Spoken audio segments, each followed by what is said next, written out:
name's Dr. David Patrick. I'm a researcher at the University of the Free State in South Africa.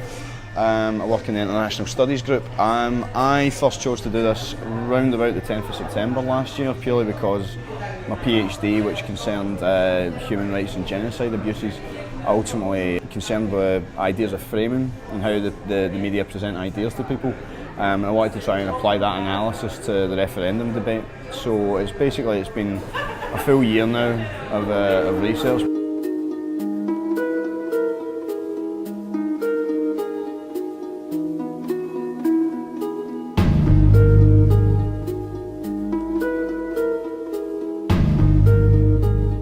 One of the aspects of this that I've had thrown at me is that I've come up with these statistics through some sort of inherent bias on my own part. And I'd actually say that's not the case. I did go into it looking for bias, but on both sides. I started this project sitting on the no side. I didn't really look enough into it. I was quite ignorant of a lot of the ideas, and I actually, had a sort of personal opinion about Alex Salmond, which ultimately was based on what I'd been reading in the papers. Ironically, and after several months of research and actually engaging with these issues, that's what actually turned me from a no voter to a yes voter. And it's actually from looking at this and engaging with the debates and questioning this unchanging narrative that we're being fed from the establishment. Because this has been thrown at other researchers in the past, and ones who are far more prominent and eminent than I am, is that this comes from a position of jingoistic, Braveheart style nationalism, and that simply isn't the case. I was born in South Croydon, my father and my sister are English, I was educated in England, and I have several links and several fortunate and fond links to England, and none of this comes from any sort of anti-UK or anti-English perspective, because the notion of that, especially considering my actual history, is actually insulting and it's actually laughably, inaccurate.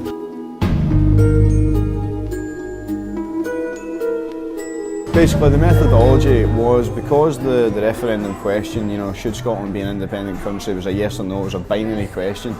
I wanted to look through the articles and see how a selection of the UK press presented this and which side they took. And I should state from the start, it's not that they necessarily took a side in every article or every comment piece or editorial, etc. A lot of them, a large body, the literature was actually in the middle. It was fairly neutral and fairly objective, but there was a weighting towards some, pro-independence ones, and on the other side there was an enormous weighting towards pro-unionist or anti-independence articles, and that's been the case virtually across the entire study.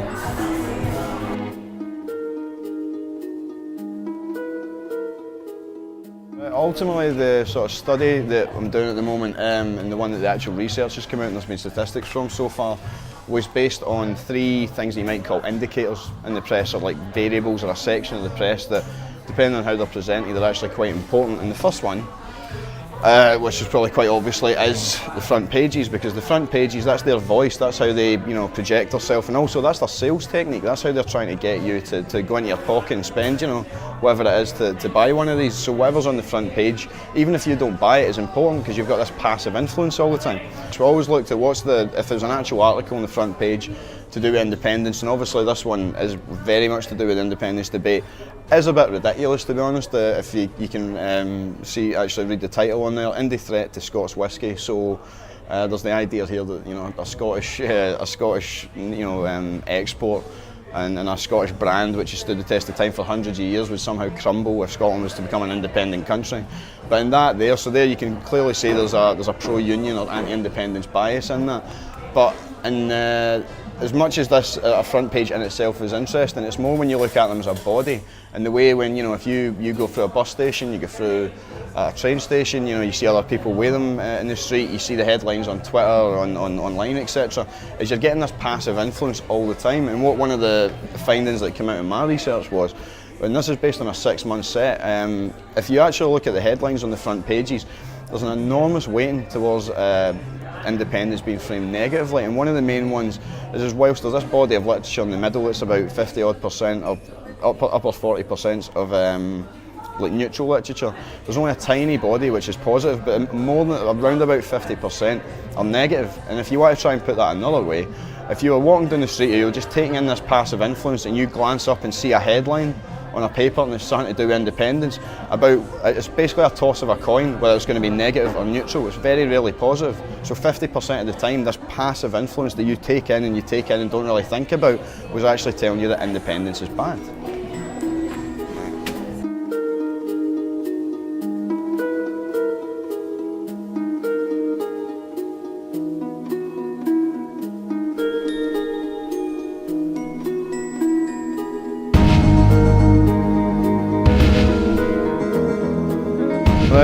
this one, the example here for the Daily Record, and it's after the vow, which I always thought was quite funny, and I think a lot of people saw through that.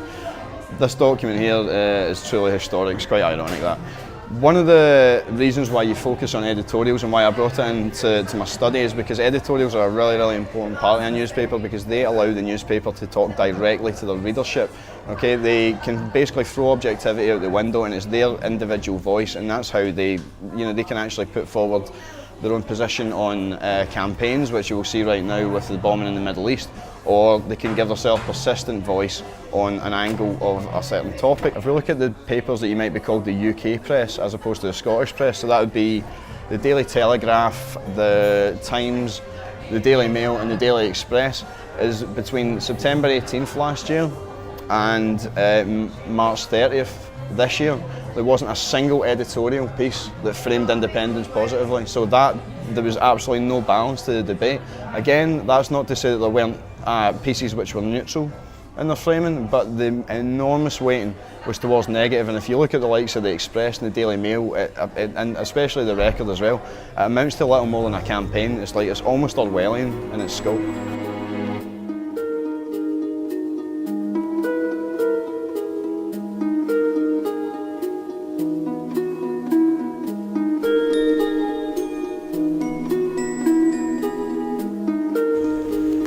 And the third part, and this is quite an important part, is this. I'm just using the Telegraph an example here, is comment pieces. And basically anyone who reads a newspaper and goes through these, you'll notice that there's regular contributors. There's certain ones at every newspaper, commentators, and some of them are quite entertaining, etc. And they can actually generate a wee bit of a fan base.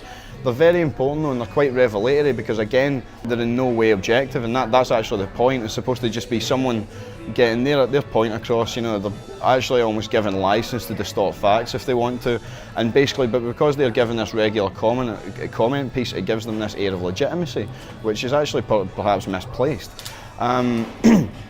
Again, depending on what sources you were looking at, there would be a big difference between some. If you looked at the Scottish titles, such as, and even the tabloids did this, such as like the Record or the Sun, they actually did manage to balance it up. There was always a slight weighting towards the no side, and if you look at the Daily Record, the fact that they give Joan McAlpine a regular column probably results in the fact that they've got that pro-independence bias at times.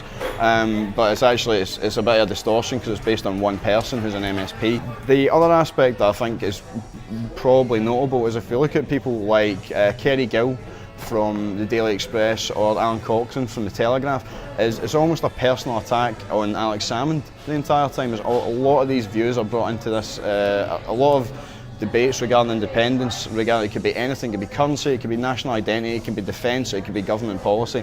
It is all brought down to this idea that it's Alex Salmond.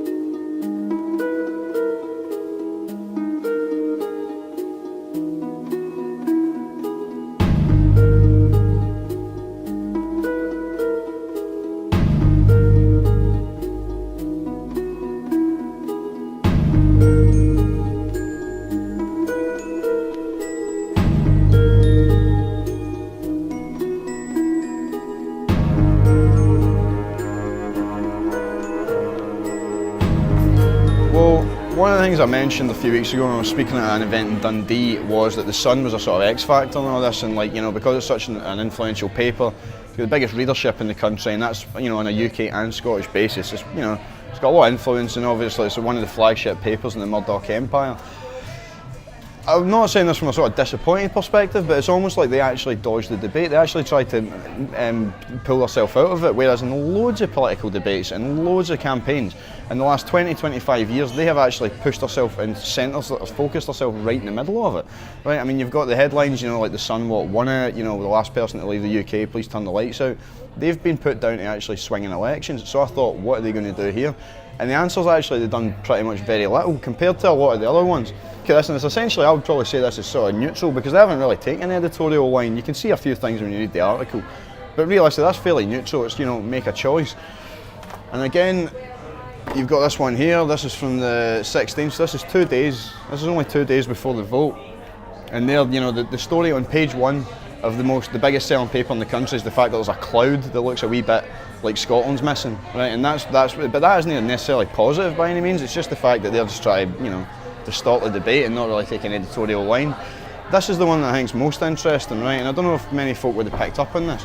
This is the one from the 18th. So again, a lot of people might have picked up and thought, were undecided that day, maybe looking to the Sun for a bit of guidance. Why you would ever do that, I have absolutely no idea. But this is quite interesting when you kind of deconstruct it, right? Yes or no, today's Scotland starts with a blank page, right? That statement in itself just doesn't even make any sense. If there was actually a yes majority, it wouldn't have been a blank page. It would all be a process of negotiation with various bodies and governing arrangements. And it's a no vote, right? And certainly on the 19th, I didn't feel like we'd woken up with a blank page. We've woken up to the same chapter that has been repeated for decades, okay? And there's no many folk that actually like reading it. And actually, when you actually just take a look at that, yes or no starts with a blank page, that is the Sun implicitly saying that they're not taking an editorial line and basically that they bottled it. Okay, they're not it's put across as almost that that this is a decision for the future of our country, and we're all writing the future together. But actually, what they're doing is basically saying we're not taking an editorial line on this.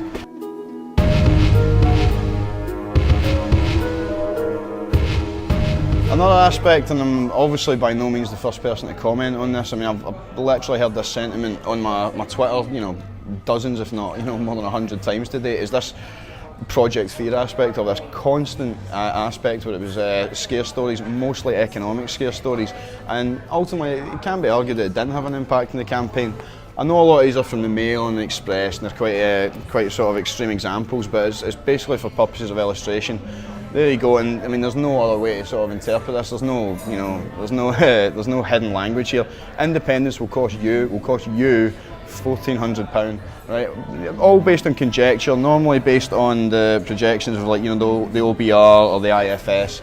Very little of it is actually little more than projections, which are generally not actually based in fact. It's just scaremongering. At the end of the day, we're living in the age of austerity right now.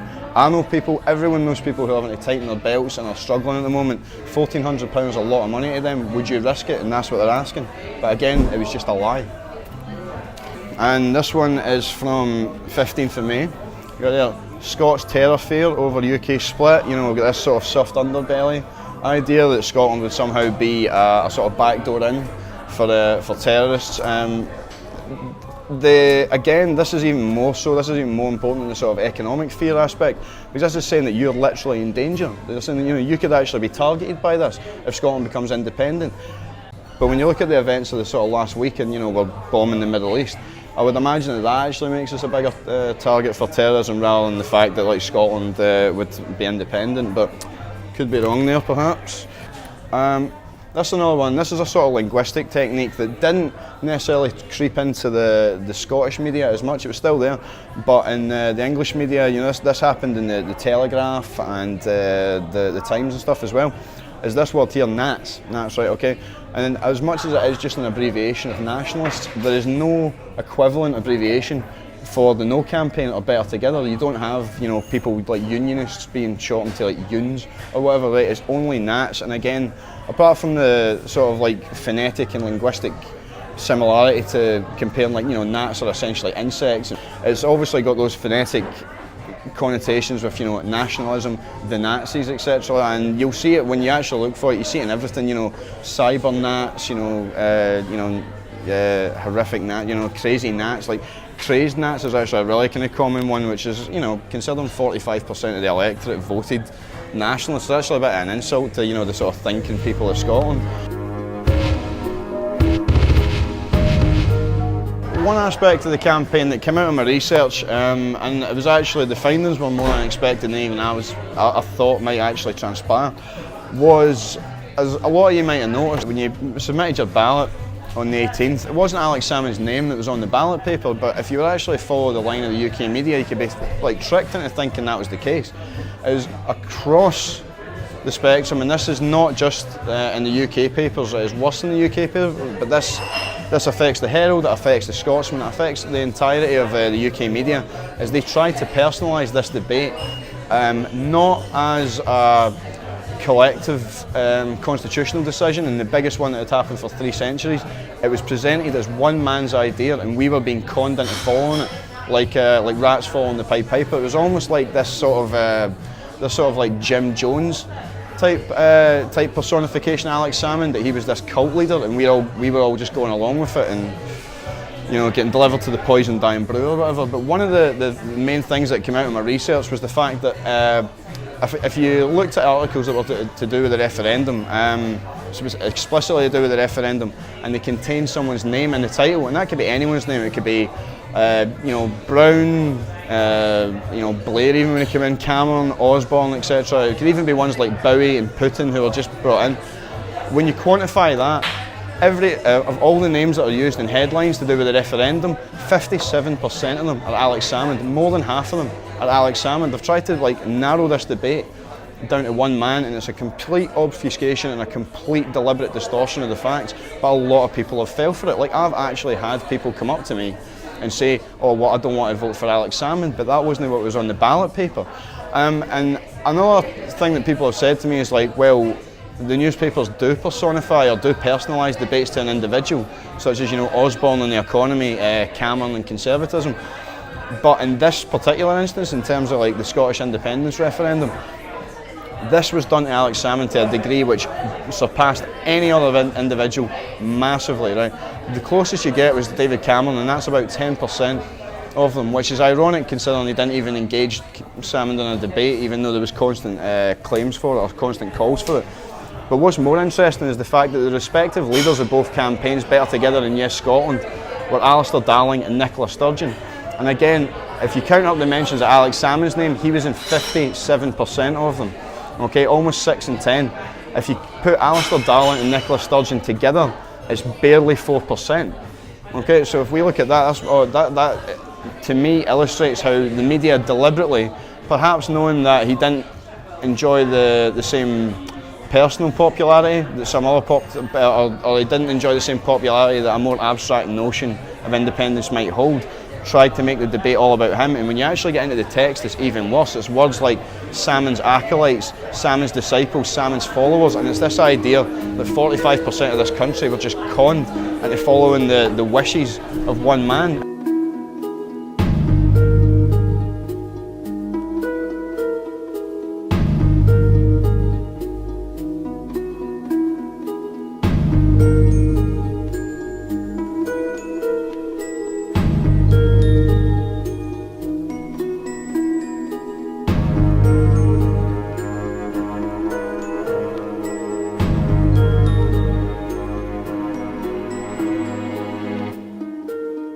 I was invited onto the BBC, and I was actually regardless of other people's opinions, I was grateful for the opportunity to go on there, purely because, as you can imagine, the press will not touch this research, right? It's a bit like giving someone a really ugly selfie of themselves and then expecting them to put it on Facebook as their profile picture. So I was maybe being a bit naive in that regard, but I did think some other avenues would pick it up, and some people on Twitter, etc., have been good enough to do that, and I'm glad that people are discussing it. But when I got onto the BBC, that wasn't the first time they'd actually invited me on. They actually contacted me on the 11th of September, asking if I could contribute to a debate in Dundee on one of their roadshows the next morning at 8:30. And as much as it would be difficult for me to get to Dundee at that time, I agreed to it.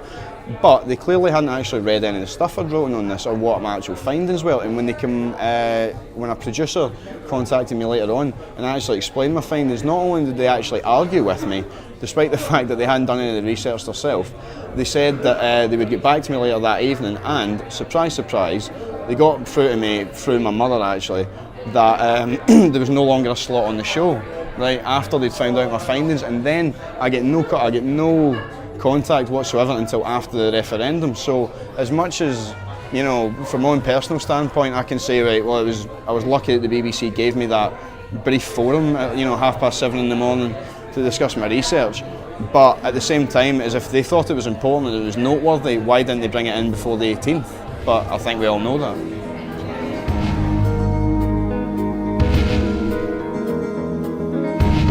Okay, so if we were talking about any potential future for the Scottish press, or sort of where do they go now, especially now that they've been seen that they took a deliberate side in what was such a monumentally important decision, and we were all sort of well, not all of us, but a lot of us were hoodwinked and conned into believing this establishment line, which was a lot of it was a sort of distortion at best, and it was a blatant lie at worst. And because of this isn't necessarily my own opinion, it's more what I'm seeing on Twitter and on Facebook.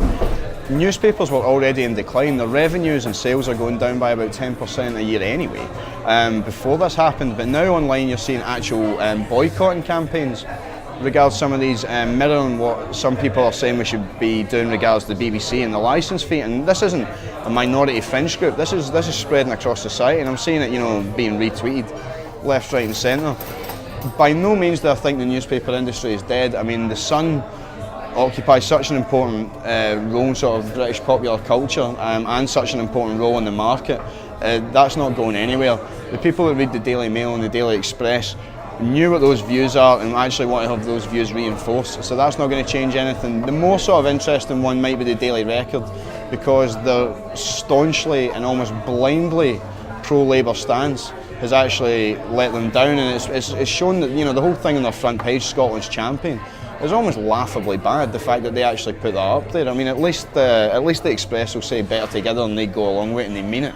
The Daily, I'm not saying that you're going to see any newspapers fold under this, but I think the readership of a few of them is going to be dramatically affected, and not in a good way.